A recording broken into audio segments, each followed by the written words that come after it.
నాకు లొకేషన్లో ఒక రోజున అఖిల్ గారు అడిగారు నాకు, బ్రదర్ నువ్వు రేపు పొద్దున్న చూస్తావు థియేటర్లో చూసి నాకు ఫోన్ చేయి అని చెప్పి అన్నారు. మీరు నెంబర్ ఇవ్వలేదు సార్. నేను తీసుకోలేదు సార్. చేద్దామని చాలా తమన్ గారి గురించి మాట్లాడదామని టాపిక్ తీసుకున్నా. నెంబర్ తర్వాత తీసుకుంటాను. తీసుకో.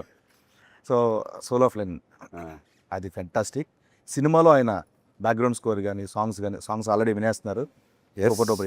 Thaman is known for background score. తను ఆ సోల్ ఆఫ్ లైన్ నాకు గిఫ్ట్గా ఇచ్చాడు. 1 year బ్యాక్ ఇచ్చేసాడు సాంగ్. లిటరలీ ఐ సెడ్ ఈ కథ నుంచి ఏదో డిమాండ్ చేస్తుంది తమన్. ఏదో గ్లింప్స్ మీకు గుర్తుందా? ఫస్ట్ గ్లింప్స్ ఒకటి ఉంది, దాంట్లో ఒక శకం ఇది అనే ఉండింది.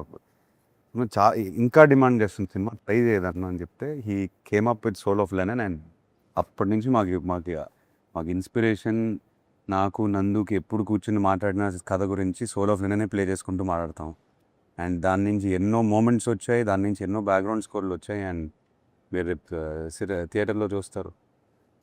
తమన్ మావా షేక్ చేస్తాడు. నాకెందుకో ఈసారి